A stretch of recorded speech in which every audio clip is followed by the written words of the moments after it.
Bonjour à tous et bienvenue dans un nouvel épisode de Crypto Hebdo. Je suis très content de vous retrouver comme chaque lundi. Alors là, on commence à avoir de la volatilité sur les marchés. Clairement, les ETF devraient être approuvés cette semaine. Peut-être qu'au moment où je vais publier cette vidéo et que vous allez la regarder, ce sera chose faite. Sinon, on parle de la date du 10 janvier. Et une chose est certaine, c'est que tous les hedge funds sont en train de se battre pour attirer les clients puisqu'ils sont tous en train de baisser leurs commissions. Donc aujourd'hui, on va faire un point graphique sur le Bitcoin. On va faire un petit tour sur Twitter pour voir les nouvelles importantes qu'il y a eu la semaine dernière. Et aussi, restez bien jusqu'au bout parce que je vais vous partager le plan que j'ai mis en place, que je viens tout juste de finir en fait, pour ce bull run 2024. Donc j'ai beaucoup parlé de l'importance d'avoir un plan sur cette chaîne, mais en fait je vous en ai jamais montré un, donc peut-être que vous vous demandez à quoi ça ressemble. Donc on va regarder ça ensemble tout à l'heure. Je lance l'introduction et on se retrouve juste après. C'est parti.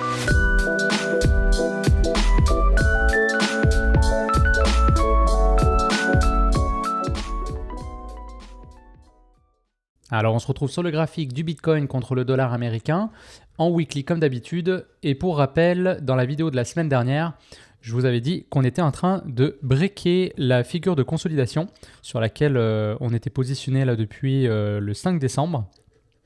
Et le prix oscillait autour de 44 000 $.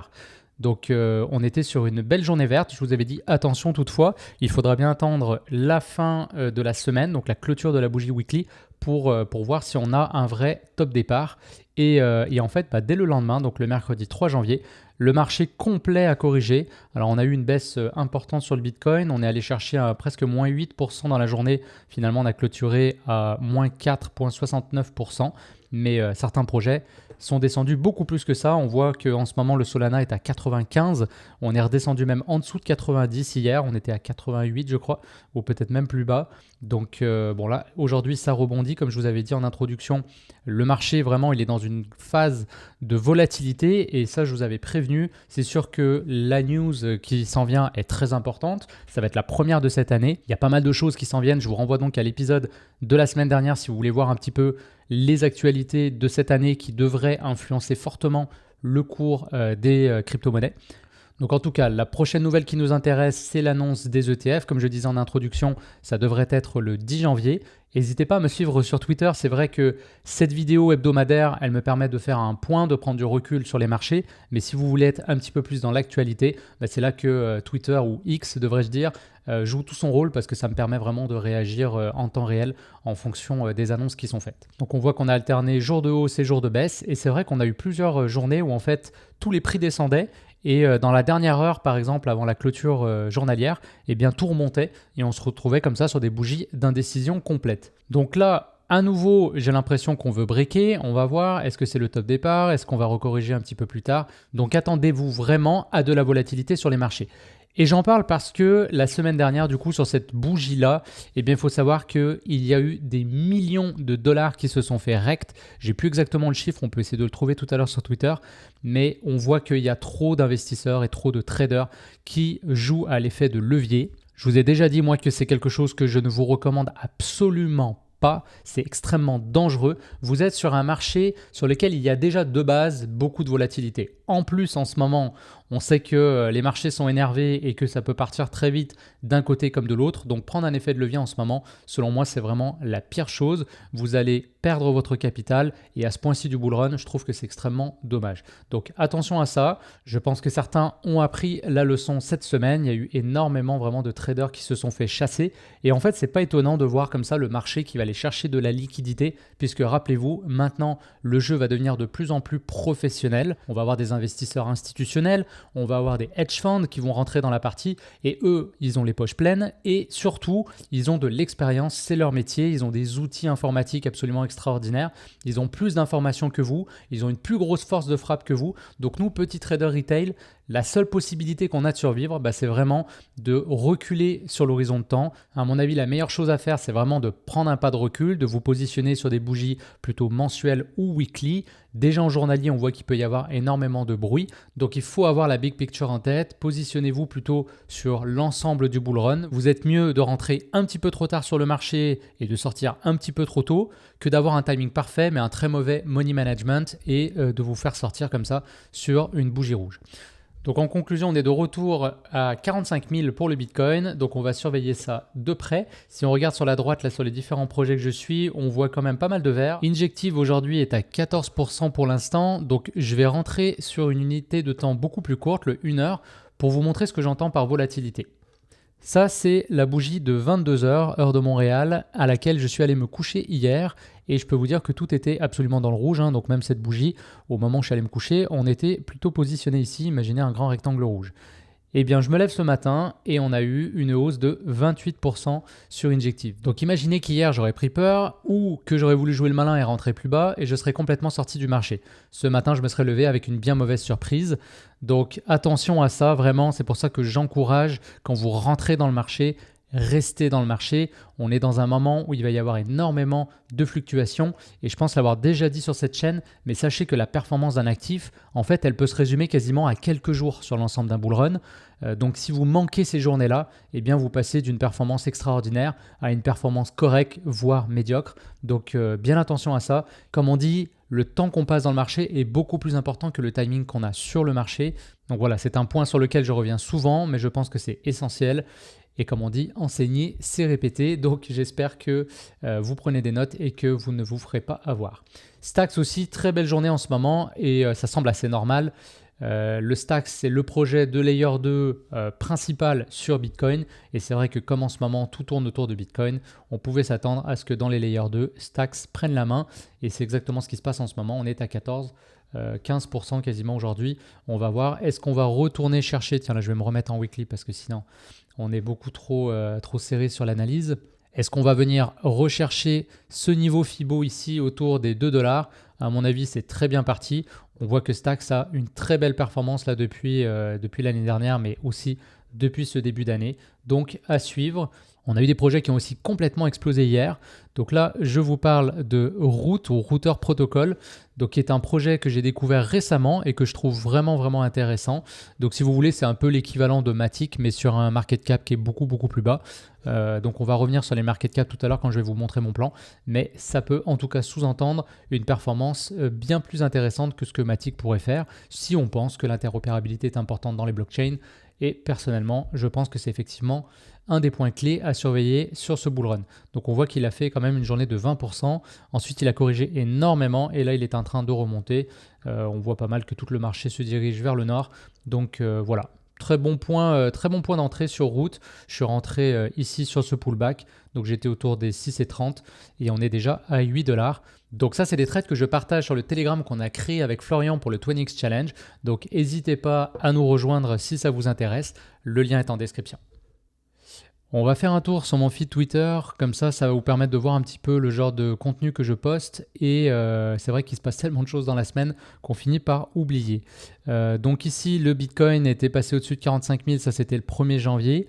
Là, je vous partage également quand je sors des vidéos YouTube, souvent je mets le lien directement sur mon compte. Ensuite, eh bien, on a eu la journée de mercredi, donc on voit ici que on avait des baisses vraiment importantes, hein, Solana, moins 12%, Cardano, moins 10%, Avax, moins 11%, etc. BNB, c'est vrai, BNB, je me rappelle cette journée-là, était le seul, il chillait tranquillement. Donc là, on le voit en négatif, mais c'est vrai que pour le reste de la journée, il était à 2-3% quand tout le marché complètement était en train de se faire éclater les genoux. Ah oui, alors ça, je vous en parle souvent. C'est vrai que quand vous êtes dans une journée de baisse, c'est important de garder les yeux ouverts et de regarder quels sont les projets qui montrent le plus de résilience. Pourquoi ? Parce que c'est des projets qu'il faudra suivre de très très près, parce que quand le marché va repartir, eh bien ces projets vont devenir des leaders. Donc j'avais fait le résumé ici. Sur les Layer 2, il y a Arbitrum qui avait très bien rebondi. Sur l'interopérabilité Root, je viens d'en parler. Sur l'IA, il y a AKT qui a d'ailleurs fait une excellente semaine et qui est sur un ATH en ce moment. Et sur le secteur du RWA, donc Real World Asset, il y a Pendle aussi qui s'était très bien défendu. TIA, j'avais écrit ici le 4 janvier qui était prête à exploser et effectivement ça a été le cas. Pourquoi ? Parce qu'il y a eu des airdrops importants sur la blockchain et donc du coup, énormément de gens ont acheté du TIA suite à ça pour pouvoir bénéficier de futurs airdrops.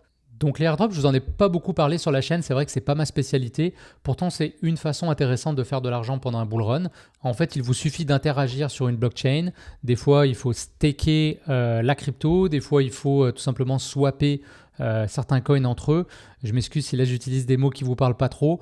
Si vous avez de l'intérêt, à la limite, laissez-moi un commentaire. J'essaierai peut-être dans les interviews de rencontrer quelqu'un dont c'est la spécialité et comme ça vous pourrez en apprendre plus là-dessus. Mais donc retenez que effectivement c'est une façon d'aller chercher de l'argent. Par contre, il faut être extrêmement vigilant parce qu'il y a beaucoup de scams. Donc, si vous linkez votre wallet à un compte frauduleux, eh bien, vous pouvez vous faire vider complètement vos liquidités. Donc, voilà. Moi, personnellement, je ne considère pas que j'ai un edge d'information sur les airdrops. Donc, c'est quelque chose que je mets de côté. J'ai fait quelques airdrops lors du dernier bull run, notamment sur Arbitrum et Optimism, qui n'étaient pas encore listés à l'époque. Mais pour ce bull run-là, c'est vrai que ce n'est pas une priorité. Je préfère me positionner vraiment en tant qu'investisseur et tout simplement, à la limite, s'il y a une nouvelle d'airdrop, eh bien, moi, je vais acheter ce coin-là avant parce que je sais qu'énormément de personnes voulant bénéficier du airdrop eh bien, vont accumuler cette crypto-là et je vais plutôt me servir de cette information comme un signal d'achat ou un signal de vente en fonction du timing du airdrop. Là, je vous ai partagé un post de DeepDeFi qui est un compte que je suis, que je trouve vraiment intéressant. Il partage énormément de contenu sur comment créer sa propre stratégie, par exemple, pour trouver les futurs gems qui vont faire des 50x, 100x. Et il a notamment partagé une notion par rapport au market cap et sur le potentiel qu'on peut espérer avoir pendant le bull run. Donc ça, c'est quelque chose que j'ai utilisé dans mon outil que je vais vous partager juste après. Voilà, dernier fun fact, il y a eu de l'activité sur le wallet de Satoshi, donc Satoshi Nakamoto, le créateur de Bitcoin. Et c'est vrai que c'est ça que je trouve génial sur la blockchain, c'est que vu que tout est transparent, vous pouvez suivre l'activité du réseau et vous pouvez voir ce qui se passe quand il y a des gros échanges comme ça. Il y a des comptes Twitter d'ailleurs qui le font pour vous, vous n'avez qu'à les suivre. Et donc fun fact, eh bien, il y a des milliers de Bitcoin sur le wallet de Satoshi et pour l'instant, aucun n'a jamais été vendu. Par contre, on voit que quelqu'un, alors on ne sait pas qui, encore une fois c'est un réseau pseudonyme, mais ce quelqu'un a envoyé 27 Bitcoins, c'est-à-dire quand même 1 180 000 $ directement à Satoshi. Alors, est-ce que c'est une donation, un remerciement pour tout ce qu'il a fait? Est-ce que c'est Satoshi lui-même qui veut communiquer avec nous en nous envoyant des signes à sa manière? Parce que, bien sûr, on ne saura probablement jamais qui est Satoshi. Est-ce qu'il est encore vivant? D'ailleurs, on ne le sait pas non plus. Est-ce que c'est un homme? Est-ce que c'est une femme? Est-ce que c'est un groupe de personnes? Le mystère reste complet. Donc voilà, je voulais vous partager cette actualité pour rigoler. Alors là, on passe aux choses sérieuses. Je vous ai souvent parlé sur cette chaîne de l'importance d'avoir un plan. Donc un plan qu'on fait quand on a la tête froide et qu'on va ensuite pouvoir suivre pendant le bull run. Alors avoir un plan, ça ne veut pas dire qu'on ne va pas le changer. Il faut savoir rester flexible et c'est d'ailleurs peut-être l'un de nos seuls avantages face aux fonds de gestion de ce monde. Mais cela dit, quand on sait où on va, eh bien, on a beaucoup plus de chances d'y arriver. Donc là, je vous propose visuellement un outil. L'idée, c'est tout simplement de vous l'approprier et de faire vous-même. Alors ça peut être sur un bout de papier si vous n'êtes pas à l'aise avec Excel. Mais l'avantage d'Excel, c'est que c'est très facile ensuite de pouvoir modifier les données et puis aussi de générer certains calculs qui sont un peu fastidieux à faire à la main. Donc ici, j'ai listé les différents tokens que j'ai en portefeuille. Alors je vous le dis tout de suite, c'est des chiffres, alors là c'est les vrais chiffres, mais au niveau des positions, c'est des chiffres fictifs. Je ne vais pas vous partager mon portefeuille ici, ça n'a aucun intérêt. Donc j'ai mis 1000, j'ai fait un chiffre rond, mais donc à vous de mettre vos positions à vous et les quantités correspondantes. Donc je vais vous l'expliquer rapidement comment ça fonctionne. Donc j'ai mis mes tokens ici, à quelle narrative ils appartiennent, donc layer 1, layer 2, intelligence artificielle, real world asset et interopérabilité. Leur ranking sur CoinMarketCap, donc ça vous pouvez le voir facilement, je vous l'ai déjà montré plusieurs fois sur la chaîne. Le market cap associé, donc en milliards ou millions, et le potentiel. Alors ce potentiel-là, je l'ai pris justement du compte Twitter que je vous ai partagé tout à l'heure, donc on va rendre à César ce qui est à César. On voit qu'il partage une règle pour essayer d'avoir des targets réalistes basés sur le market cap. Donc si on est sur un projet qui a un large cap, donc c'est-à-dire supérieur à 10 milliards, on peut s'attendre à un potentiel de 2-3x. Si on est sur un mid cap entre 1 milliard et 10 milliards, on peut s'attendre à un potentiel de 3 à 10x. Si on est sur un small cap entre 200 millions et 1 milliard, on peut s'attendre à un potentiel de 10 à 50x. Et si on est sur un micro cap en dessous de 200 millions, on peut s'attendre à 100x. Donc c'est ce que j'ai remarqué ici.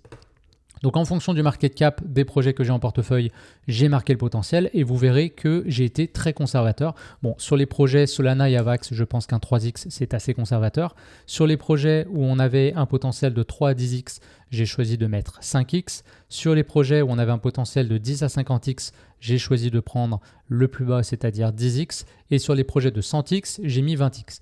Donc vous voyez ici que j'ai des targets qui sont assez réalistes. En fonction, eh bien, on a la notion de risque aussi. Si on est sur des large caps, eh bien, c'est très peu risqué. Et si, très peu risqué, on s'entend, on est dans la crypto quand même. Et si on est sur des small caps, alors là, par contre, c'est très risqué. Ensuite, donc, j'ai marqué, encore une fois, c'est un chiffre fictif, mais combien j'ai investi par projet, la quantité de crypto que j'ai, et automatiquement, eh bien, ça me donne l'entry price, donc le prix d'entrée sur le projet, le target price qui, lui, va se calculer automatiquement en fonction du potentiel justement qu'on a déterminé avant. Le current price, alors ça c'est ce que je dois mettre à jour, donc ça je l'ai fait hier, c'est pas les prix d'aujourd'hui, donc attention, il y a des virgules parce que sur les petits projets c'est important quand même, on ne peut pas trop arrondir, ça va beaucoup trop changer les résultats, mais voilà, donc vous avez les prix, là par exemple Solana était à 92 hier quand je l'ai fait, etc., etc. Ça vous donne votre position actuelle, donc en fonction de combien vous avez et par rapport au prix du marché et par rapport à combien vous êtes rentré. Donc là, ça vous calcule ensuite le PNL. Donc on voit ici que j'ai perdu par exemple 75 $. Encore une fois, c'est hypothétique et fictif. Donc là, on a les positions sur lesquelles j'ai perdu de l'argent, les positions sur lesquelles j'ai gagné de l'argent et donc le résumé. Donc là, à partir du moment où j'ai fait l'outil, par exemple, je serai en perte de 239 $. Ensuite, il y a l'expected profit. Eh bien, ça, c'est tout simplement, là encore, par rapport au potentiel et à la position qu'on a prise sur le projet. Et ensuite, eh bien, on a une réalisation de cet objectif en pourcentage. Et donc, on va se rapprocher dans l'idéal de 100%. Et ensuite, ce qui est très intéressant, c'est de déterminer tout simplement des scénarios. Donc, vous avez le scénario pessimiste, le scénario médian et le scénario optimiste. Et ça, c'est vraiment quelque chose que je vous recommande de faire quand vous avez des projets parce que de façon générale, l'humain est trop optimiste et on a tendance à penser que tout va fonctionner.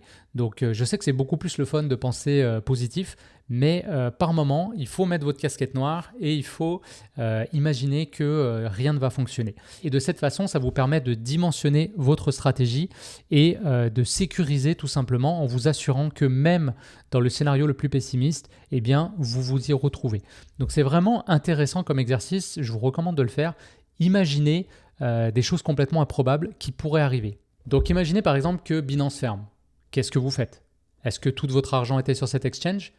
Ou encore, imaginez que vous perdez l'accès à votre wallet sur lequel vous aviez sécurisé toute votre crypto-monnaie. On peut même imaginer que votre banque bloque l'accès à vos comptes parce que vous avez acheté de la crypto et eux, ils ne sont pas fans. Donc vous pouvez comme ça imaginer toutes sortes de scénarios et vous assurer que votre plan, il est béton, vous êtes préparé et que si quelque chose comme ça arrive, eh bien, il y a beaucoup plus de chances que vous réagissiez adéquatement parce que vous l'avez anticipé. Donc on ne peut pas tout prévoir, mais plus qu'on se prépare et plus qu'on a de chances de limiter la casse en cas de problème. Donc mes différents scénarios, on va commencer par le pessimiste. Sur les projets de risque 1, je suis parti du principe qu'il y en a seulement la moitié qui fonctionne. Donc autrement dit, entre Solana et Avax, il y a un des projets qui va à zéro, carrément. D'ailleurs, c'est assez peu probable qu'il aille à zéro. Au pire, on peut perdre, 50, 60, 80% aller de notre mise de départ. Mais j'ai été vraiment radical dans mes calculs. J'ai dit non, le projet va à zéro. Donc, je perds complètement ma mise. Les projets de risque 2, eh bien, il y en a 1 sur 3 qui fonctionnent. Les projets de risque 3, même chose. Et les projets de risque 4, il n'y en a aucun qui fonctionne. Donc ça, c'est mon scénario pessimiste. Scénario optimiste, à l'inverse, tout fonctionne. Et le scénario médian, qui est statistiquement le scénario le plus probable, eh bien, les projets de risque 1 fonctionnent à 100%, basés encore une fois sur des targets qui sont ultra réalistes, ça c'est important.